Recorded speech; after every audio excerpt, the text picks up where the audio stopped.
जय श्री माता जी, श्री आदिशक्ति श्री माता जी, श्री निर्मला देवी माँ की जय। माँ सहयोग आज का महायोग है। सहयोग में हम श्री आदिशक्ति श्री निर्मला माता का दिया जलाकर उनके सामने दोनों हाथों को खोलकर बैठते हैं और उनसे अपने लिए प्रार्थना करते हैं और माँ के सामने अपनी सारी समस्याओं सारी चिंताओं को रखते हैं जो हमारे लिए माँ कार्य करती है। माँ ने हमको हर तरीके से हमारी समस्याओं को दूर करने का तरीका बताया है, क्योंकि आदिशक्ति श्री निर्मला माता आदिशक्ति माता है, परमात्मा है, गुरु हैं और धन्वंतरी भी हैं। इन्होंने सभी तरीके से हमारी समस्याओं को दूर करने का तरीका बताया है, क्रियाएं बताई हैं। हमें उन्हीं के अनुसार अपनी जो है वो क्रियाएं करनी चाहिए जो माँ ने हमको बताई हैं। माँ ने हमको बताया है कि हमारे शरीर के अंदर 3 नाड़ियाँ हैं। आज मैं कुछ नए लोगों के हिसाब से भी मैं आपको चार्ट दिखा रही हूँ कि जो लोग नए हैं या आज पहली बार देख रहे हैं तो वो चक्रों के बारे में भी अच्छे से समझ लें। मैं आज आपको चार्ट दिखा रही हूँ। श्री माता जी आदिशक्ति माता जी ने हमको बताया है कि हमारे शरीर के अंदर 3 नाड़ियाँ हैं, बाएं नाड़ी, दाएं नाड़ी और मध्य नाड़ी। इन तीनों नाड़ियों पे हमारे 7 चक्र हैं। पहला चक्र मूलाधार चक्र है। मूलाधार चक्र जब हम ज़मीन में बैठते हैं तो हमारे जो हिस्सा शरीर में नीचे लगता है वो हमारा मूलाधार चक्र है। दूसरा हमारा स्वादिष्ठान चक्र, तीसरा हमारा नाभि चक्र है। पेट और जांघ का जोड़ है वो स्वादिष्ठान चक्र है दूसरा चक्र। तीसरा चक्र नाभि हमारा नाभि चक्र है। हृदय हमारा हृदय चक्र और विशुद्धि गला हमारा विशुद्धि चक्र है। आज्ञा माथा जो है वो हमारा आज्ञा चक्र है। तालु भाग हमारा सहस्त्रार्थ है। इस प्रकार से आदिशक्ति श्री निर्मला माता ने हमको जो है ये हर नाड़ी पे 7 चक्र हैं, तीनों नाड़ियों पे। इन्हीं चक्रों के खराब होने से या इन नाड़ियों के खराब होने से हमारा शरीर में बीमारी पैदा होती है। तो मैं आज आपको विशुद्धि चक्र के बारे में बताऊंगी। विशुद्धि चक्र गला जो है वो हमारा विशुद्धि चक्र है। तो इस गले के बारे में आपको बताऊंगी कि विशुद्धि चक्र हमारा कैसे ख़राब होता है और इसके लिए हमको क्या करना चाहिए। विशुद्धि चक्र जब हम ज़्यादा बोलते हैं या ज़्यादा गलत बोलते हैं, किसी के लिए गलत सलत कहते हैं या धूम्रपान करते हैं या वो किसी पे गुस्सा होते हैं, तब हमारा विशुद्धि चक्र खराब होता है। जब हमारा विशुद्धि चक्र खराब हो तो हमको माता जी के सामने बैठकर दिया जलाकर दोनों हाथों को खोलकर हमको उनसे प्रार्थना करनी चाहिए। जब विशुद्धि चक्र खराब होता है तो हमारा गला खराब हो जाता है, हमें थायराइड की बीमारी हो जाती है और हमारा नाक, कान, जीभ, मुंह में से किसी भी चीज़ में हमारे किसी प्रकार की भी बाधा पैदा हो सकती है। जब किसी भी प्रकार की आपको बाधा पैदा हो तब आप जो है आदिशक्ति श्री निर्मला माता जी के सामने बैठकर दिया जलाकर दोनों हाथों को खोलकर माँ से प्रार्थना करें और उनसे सीधा हाथ माँ के सामने, बायां हाथ माँ के सामने करें और सीधा हाथ हम अपने मध्य गले पर रखेंगे, विशुद्धि चक्र पर रखेंगे और माँ से प्रार्थना करेंगे कि माँ मेरे विशुद्धि चक्र को शुद्ध कर दीजिए, मेरे विशुद्धि चक्र को शुद्ध कर दीजिए। मुझे जो भी परेशानी है या थायराइड की परेशानी है या आपका आँख, नाक, कान में किसी प्रकार की कोई भी परेशानी है, उसके लिए आप माँ से प्रार्थना करेंगे कि माँ मेरे इस बाधा को दूर कर दीजिए, मेरे विशुद्धि चक्र को शुद्ध कर दीजिए। आपका जब गला ख़राब होता है, खराश होती है, खांसी होती है या जुकाम होता है, तब भी आपको जो है ये विशुद्धि चक्र के ख़राब होने से ही होता है। तो जब आपको खांसी जुकाम हो तो आपको जो है गर्म पानी से गरारे करने चाहिए और गले में हल्की सी मालिश करनी चाहिए। किसी भी तेल से हल्के से उसे मालिश करें और माँ से प्रार्थना करें और आप अपनी गलतियों के लिए क्षमा मांगें। जल क्रिया करें। जल क्रिया करने से हमारी 99% बीमारियां और परेशानियां ख़त्म हो जाती हैं। आपको जल क्रिया रोज़ प्रतिदिन करनी है। जल क्रिया करने का भी मैंने आपको तरीका बताया था। फिलहाल जो लोग आज पहली बार मेरा वीडियो देख रहे हैं उनके लिए मैं बता रही हूँ, क्योंकि मैंने नाड़ियों चक्रों के बारे में बताया है, तो जल क्रिया के बारे में भी अवश्य बताऊंगी। जल क्रिया बहुत ही महत्वपूर्ण चीज़ है।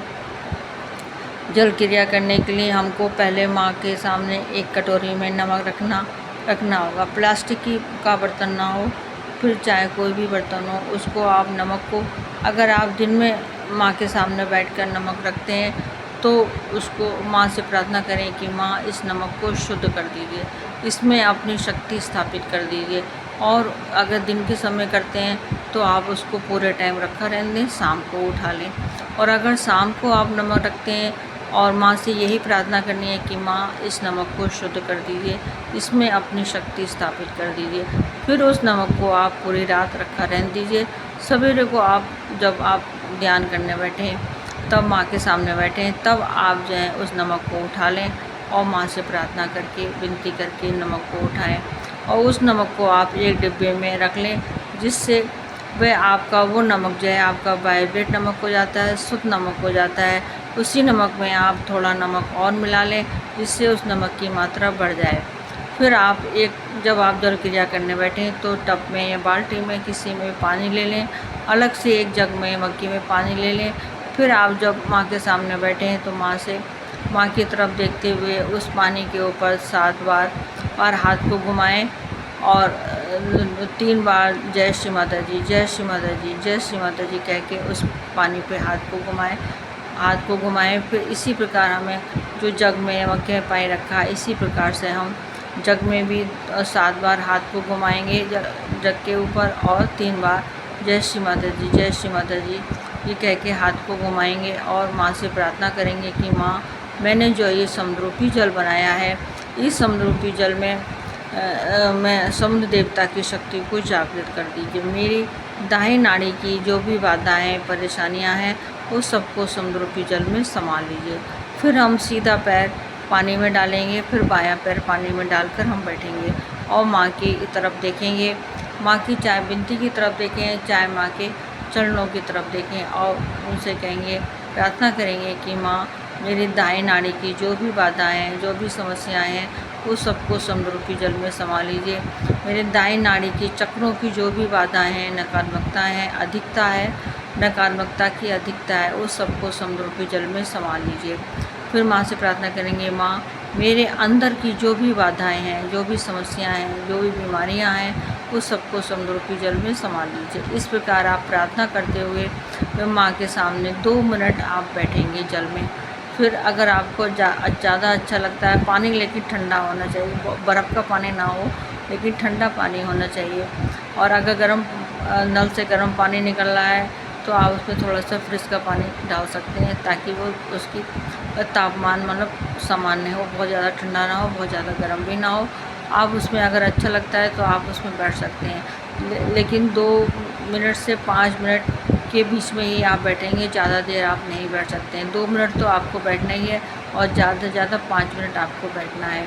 फिर आप थोड़ा सा मग्गे से टब के ऊपर जो पैर ऊपर को उठाएंगे और जो सादा पानी आपने नीचे रखा हुआ है उसमें आप, सॉरी मैं आपको एक चीज़ बताना भूल गई, तो वो उसमें पानी में हमें 2 चम्मच नमक भी डालना है। जो हमने वाइब्रेट पानी वो नमक करा था, उस नमक को भी हमें 2 चम्मच उसमें डालकर मिलाना है। फिर माँ से प्रार्थना करनी है कि माँ, जो मैंने समुद्रूपी जल बनाया, इस समुद्रूपी जल में समुद्र देवता की शक्ति को जागृत कर दीजिए। फिर उसी प्रकार आपको बैठना है। पहले दायां पैर डालेंगे, फिर बायां पैर डालेंगे और माँ से प्रार्थना करेंगे, मेरी दाहिनी नाड़ी की सारी बातों को समुद्रूपी जल में समा लीजिए। दाहिनी नाड़ी की चक्रों की सारी बातों को, समस्याओं को समुद्रूपी जल में समा लीजिए। मेरे अंदर की जो भी बाधाएं, समस्याएं हैं, कष्ट हैं, उस सबको समुद्रूपी जल में समा लेंगे। इस प्रकार आप 2 मिनट से तो आप बैठेंगे। अच्छा लगता है तो आप 5 मिनट, बस इतना आपको बैठना है। और फिर पैर को थोड़ा सा पानी से ऊपर उठा के, सादा पानी जग में रखा है उसको पैर में डालेंगे। फिर बाएं पैर को ऊपर से उठाएंगे, फिर उसमें पानी डालेंगे। फिर कपड़ा एक रख लीजिए, उस पैर को पहुँचे ताकि पैर गीले ना हो। माँ से बस यही प्रार्थना करनी है। इस प्रकार जल क्रिया करनी है। इसमें आपको कोई भी टाइम नहीं लगना है। 2 मिनट का टाइम तो आदमी निकाल ही सकता है। तो इससे क्या होता है, जल क्रिया करने से क्या होता है, हमारे अंदर की जो भी नेगेटिविटी होती है, हम जाने कितने लोगों से मिलते हैं, कितने लोग हमारे घर आते हैं, हम जो अगर बाहर जाने वाले हैं या सर्विस में है या बिजनेस में है या वैसे भी कहीं बाहर जाते हैं, तो हमारी नेगेटिविटी ज़रूर हमारे साथ आती है। वो नेगेटिविटी हमें हर तरह से परेशान करती है, लेकिन जब हम जल क्रिया कर लेते हैं तो वो सारी नेगेटिविटी हमारे उस समुद्र रूपी जल में आ जाती है। उस पानी को हम किसी नाली में डाल देंगे, ऐसी जगह डालें जहाँ उस पानी का कोई यूज़ ना हो। नाली में डालें, सिंक में डाल दें या फ्लैश में डाल दें, कहीं भी डाल दें, लेकिन उस पानी का ऐसा डालें जहाँ पे उसका यूज़ ना हो।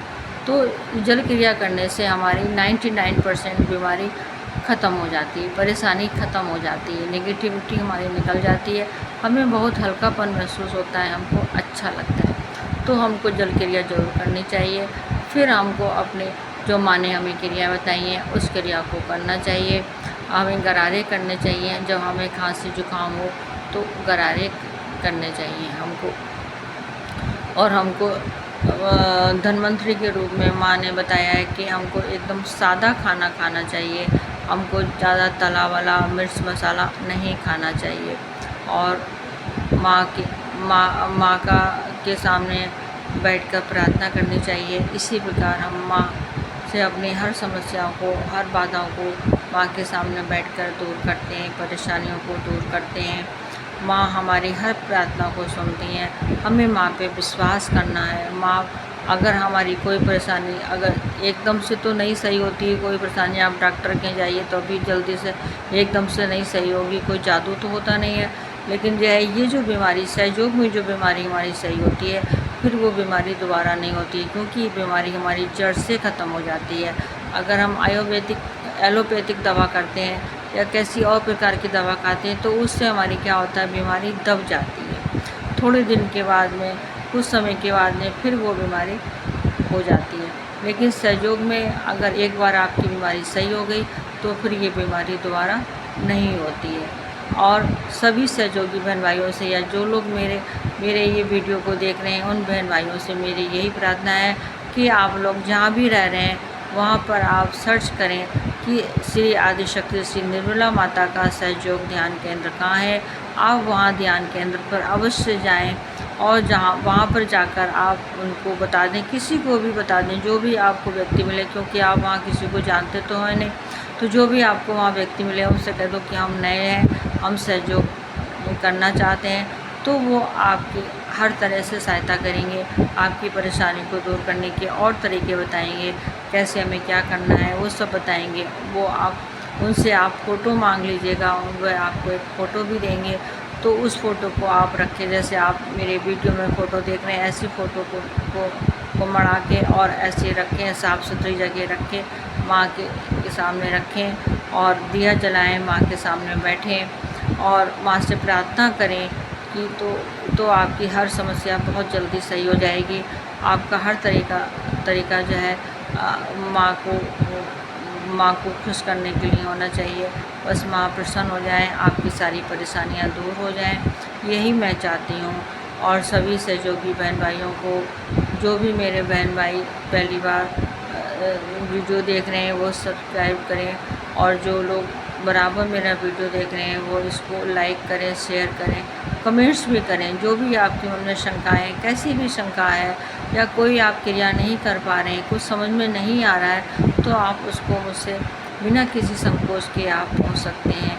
आप उसको जो है वो अपना फ़ोन नंबर दे सकते हैं, मैं आपसे फ़ोन पे भी बात कर सकती हूँ और आपकी समस्याओं का समाधान बताऊंगी। जो श्री आदिशक्ति श्री निर्मला माता ने हमको बताया उसको अच्छे से मैं आपको बताने की कोशिश करूँगी।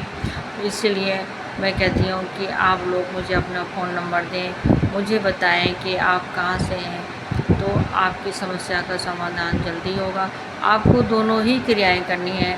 आपको धन्वंतरी के रूप में जो माँ बताती हैं खान पान का वो भी करना है, और आपको सहयोगी क्रिया भी करनी है। इससे आपका उत्थान होगा, उन्नति होगी, आपकी परेशानियाँ दूर होंगी।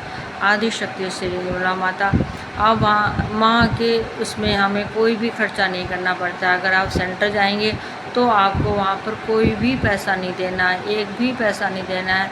फ्री ऑफ कास्ट वहाँ पर वो आपकी समस्या का समाधान करेंगे।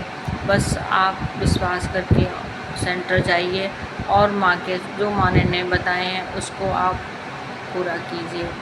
श्री उर्मिला देवी को मैं दिल से धन्यवाद देती हूँ कि वो मेरा वीडियो उन्होंने देखा, और उनसे प्रार्थना करती हूँ मेरे रोज़ वीडियो देखें और मेरे वीडियो देखें और कमेंट्स भी करें। श्री कृष्ण कुमार जी को मैं हृदय से जय श्री माता जी करती हूँ। वो मेरा वीडियो बराबर देख रहे हैं और इसको देखें, कमेंट्स भी करें ताकि मुझे समझ में आए कि आपको मेरा वीडियो कैसा लग रहा है। सभी मेरे बहन भाइयों को जय श्री माता जी, जय श्री माता जी, जय श्री माता जी।